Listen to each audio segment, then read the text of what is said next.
Graça e paz, queridos irmãos e irmãs. Glória a Deus, Deus abençoe sua vida.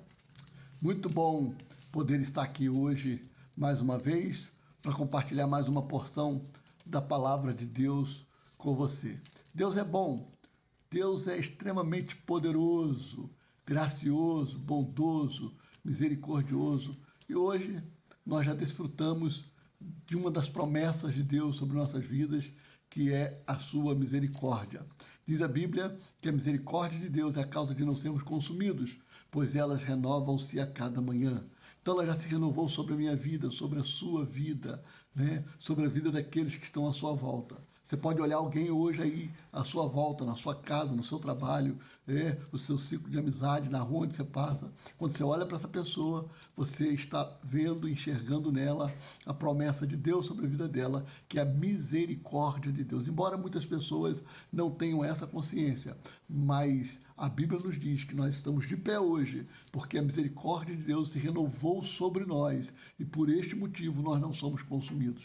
Então, todos que estão de pé, neste exato momento, todos que estão agora vivos, independente da situação em que se encontram, estão desfrutando da misericórdia de Deus que os alcançou nesta manhã.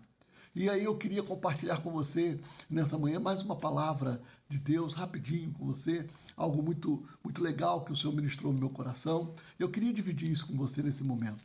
É uma palavra baseada na história de José. E quero ler com você o versículo de número 5 do capítulo 37 de Gênesis. E depois eu vou ler com você o versículo 18 e 19.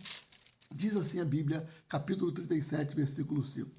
Teve José um sonho e o relatou a seus irmãos. Por isso, o odiaram ainda mais. Teve José um sonho e relatou aos seus irmãos. Por isso, o odiaram ainda mais. Versículo 18 e 19 diz assim: De longe o viram, e antes que chegasse, conspiraram contra ele para o matar. E dizia um ao outro: Vem lá o tal sonhador. E dizia um ao outro: Vem lá o tal sonhador. Eu penso que você já seja alguém que conheça bem a história de José. E todos nós sabemos que José passou por situações extremamente difíceis por ter compartilhado com seus irmãos, com o pai, 2 sonhos que ele havia tido. Só que a Bíblia diz que antes de José sonhar, o texto vai dizer que Jacó amava muito mais a José do que todos os seus filhos, né? No versículo 4 vai dizer que, vendo, pois, seus irmãos que o pai o amava mais que a todos os outros filhos, odiaram-no e já não lhe podiam falar pacificamente.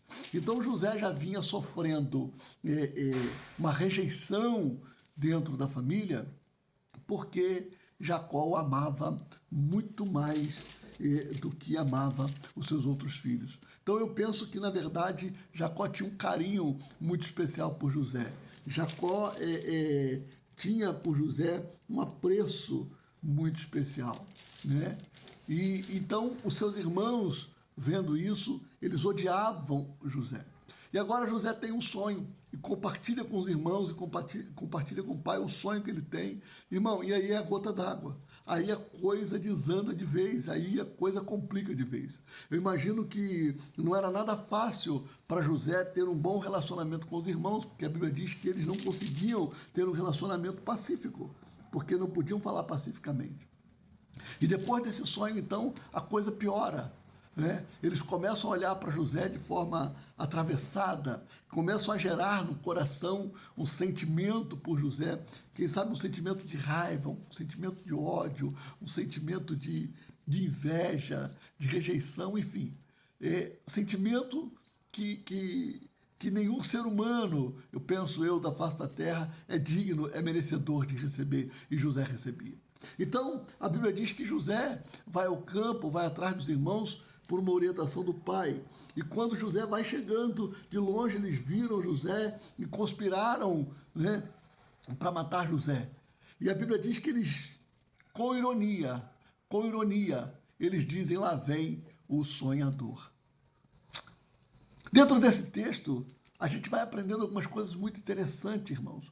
Porque quando José chega, eles conspiram realmente a morte de José. Um dos irmãos, chamado Rubem, não compactua com aquilo, não deseja que isso aconteça, porque a Bíblia vai dizer o seguinte no versículo 22. Também lhes disse Rubem, não derramei sangue, lançai-o nesta cisterna que está no deserto, e não põe as mãos sobre ele. Isso disse para o livrar deles, a fim de o restituir o pai.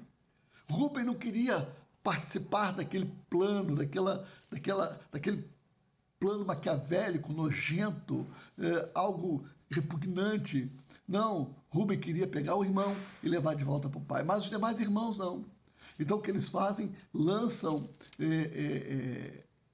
José numa cisterna, forjam a morte de José, vendem José, diz o versículo de número 27, que diz o versículo 27, vendamos-los aos ismaelitas, não ponhamos sobre ele a mão, pois é nosso irmão, nossa carne. Seus irmãos concordaram. E passando os mercadores midianitas, os irmãos de José o alcançaram, o tiraram da cisterna e o venderam por 20 ciclos de prata aos ismaelitas. Eles levaram José ao Egito. Então o que os irmãos fazem? Forjam a morte de José e vendem José aos ismaelitas, e os ismaelitas mais na frente vendem José para o Egito. Queridos, a gente lendo essa história, a gente vai alimentando algumas coisas no nosso coração, entendendo algumas coisas. Por exemplo, tudo isso, por mais difícil que fosse, por mais difícil, né, que fosse a vida de José, o momento de José, essa situação que ele estava vivendo, fazia parte de um projeto, de um propósito de Deus para a vida de José. José sofreu com ciúme, José sofreu com a inveja, com a mentira, com a calúnia, com o esquecimento. José sofreu com o ódio dos irmãos, com a raiva dos irmãos. José sofreu com a escuridão da cisterna e com uma prisão injusta, posteriormente por conta da mentira da esposa de Potifar. Tudo que José sofreu, ou tudo que José suportou por conta do seu sofrimento, foi para promovê-lo a um lugar que ninguém imaginava que ele pudesse chegar.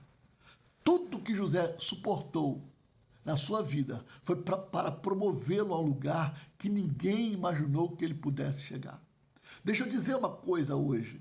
Talvez você seja uma pessoa em que as pessoas que estão à sua volta lhe considerem como um sonhador. Alguém que sonha e as pessoas dizem ou acham que o seu sonho não passa de uma utopia, de uma ilusão, de uma fantasia.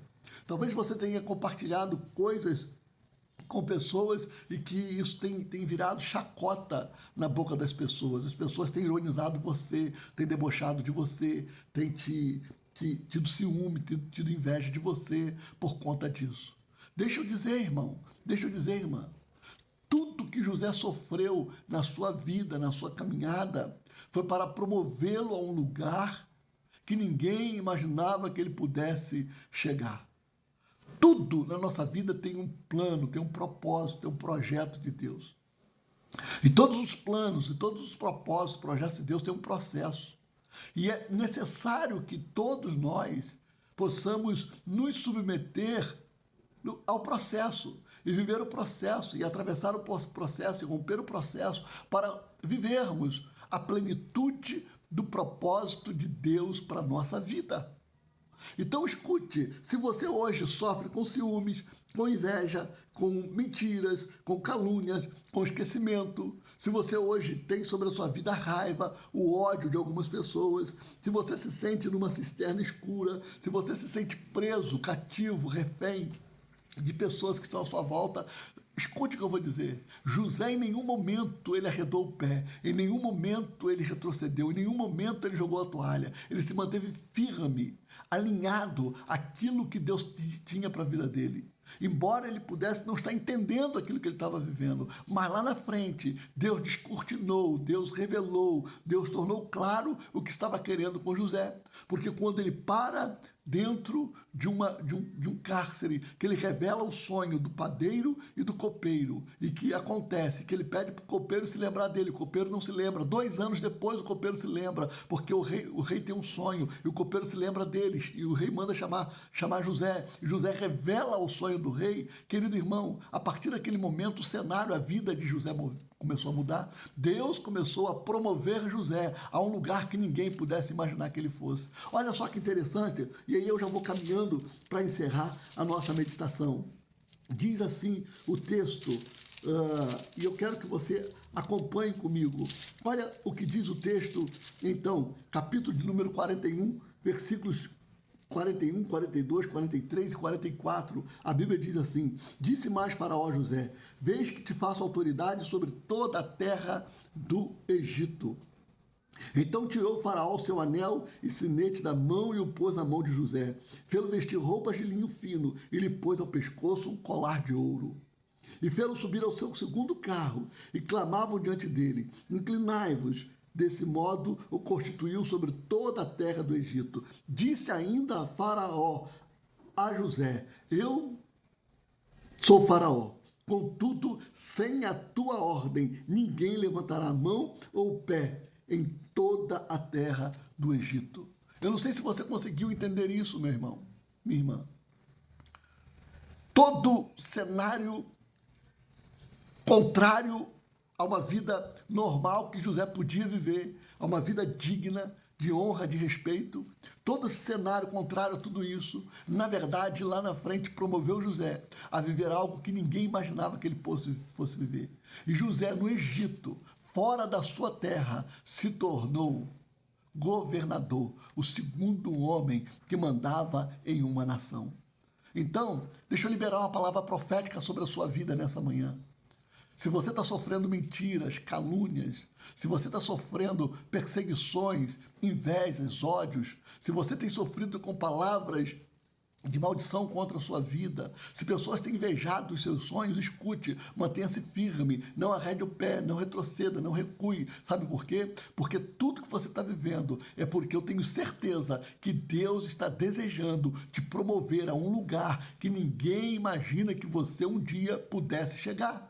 Então, alinhe-se aos céus, coloque-se debaixo das mãos de Deus e siga em frente, siga avante, siga sonhando aquilo que Deus colocou no seu coração, alinhado aos céus, para que você viva os planos, os propósitos de Deus na sua vida, nos mínimos detalhes. E quando chegar a hora, sabe o que Deus vai fazer? Vai fazer isso aqui, ó. Então tirou Faraó o seu anel de sinete da mão e o pôs na mão de José. Fê-lo vestir roupa de linho fino e lhe pôs ao pescoço um colar de ouro. Quando chegar a hora, Deus vai trocar suas vestimentas. Deus vai colocar um colar de ouro no seu pescoço. Deus vai lhe colocar um anel com símbolo de um novo tempo, com símbolo de uma nova aliança, com símbolo de um novo momento. Quando chegar a hora, Deus vai mudar tudo em você para que você viva, sabe, naquele lugar que Ele tem reservado para você, projetado para você, e você vai chegar onde ninguém imaginou que você fosse chegar.